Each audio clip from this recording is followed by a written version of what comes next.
صحابہ کرام نہ بیٹھے تھے مسجد نبوی شریف میں، دور تھا حضرت عمر فاروق کا، تو انہوں نے ایک انوکھی سی بات چھیڑ دی، کہنے لگے یار جناب عمر سے ایک بات کر دی ہے۔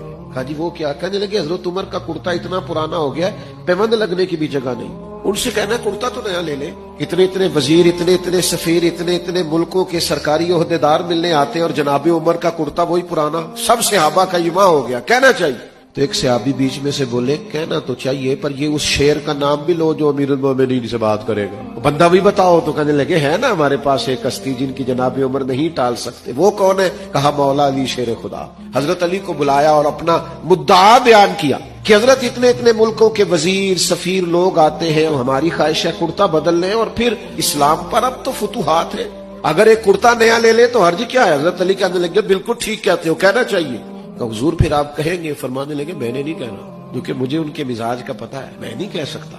کہا جناب بات درست ہے تو آپ کریں۔ فرمانے لگے تمہیں جگہ نہ بتاؤں جہاں سے بات کہلاؤ گے تو عمر ٹالیں گے نہیں۔ کہا وہ کون سی؟ کہنے لگے سیدہ عائشہ صدیقہ سے کہیں، وہ ماں کا درجہ رکھتی ہیں نا مومنوں کے لیے، تو سیدہ پاک رضی اللہ تعالیٰ عنہ جب فرمائیں گی تو عمر ٹالیں گے نہیں۔ یہ بات سیدہ عائشہ کی خدمت میں عرض کی گئی، انہوں نے امیر المومنین کو پیغام بھیجا، جناب عمر نے 1 منٹ نہیں لگایا، دوڑے آئے، حضور کے گھر سے پیغام آیا، اما جی میں حاضر ہوں، میرے لیے حکم ہو۔ تو جناب عائشہ صدیقہ رضی اللہ تعالیٰ عنہ فرمانے لگی امیر المومنین صحابہ کا کہنا یہ ہے کہ کرتا بہت پرانا ہو گیا ہے، اب تو پیوند لگنے کی جگہ بھی نہیں رہی، حرج کیا ہے، اسلام منع نہیں کرتا، آپ یہ کرتا بدل لیں۔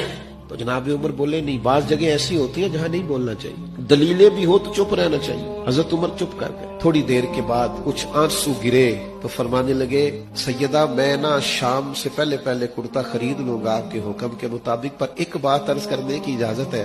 کہا کیجئے۔ تو جناب عمر فرمانے لگے یہ جو میرا لباس ہے نا حضور کے زمانے میں بھی اسی طرح میں رہتا تھا، دل کرتا ہے اسی طرح رہوں جو حال حضور کے زمانے میں تھا۔ جس زمانے میں حضور نے ظاہری طور پہ ہمیں چھوڑا، ہم اس سے آگے پیچھے نہیں ہونا چاہتے، اگر ہمیں وہیں رکھا جائے حضور کی سنت پر، باقی آپ حکم کریں میں کرتا بدل لوں گا۔ اب حضرت عائشہ صدیقہ کی کوئی آواز نہیں آئی، بس ان کے رونے کی آواز آئی، اور فرمانے لگی عمر جو صحابہ نے کہا وہ بھی ٹھیک تھا، پر جو آپ کہہ رہے ہیں وہ تو بالکل ہی ٹھیک ہے، آپ جائیے جس حال میں آپ خوش ہیں وہ کام کی، نبی کریم کو سب کچھ سمجھو گے تو یہ جو دوڑ لگ گئی ہے نا زندگی میں ہماری، پیسہ ہی کمانا ہے، کرو جائز پیسہ کمانا حرج نہیں، لیکن جس طرح ہم پھر اس کو اپنی خواہشات کی بھیٹ چڑھاتے ہیں، جس طرح سے فیشن کی نظر کرتے، غریب تو ویسے ہی رہ جاتے سسکتے ہوئے، اور ہم کھانا کھا کے بھی فاسٹ فوڈ منگا رہے ہوتے ہیں۔ کیوں؟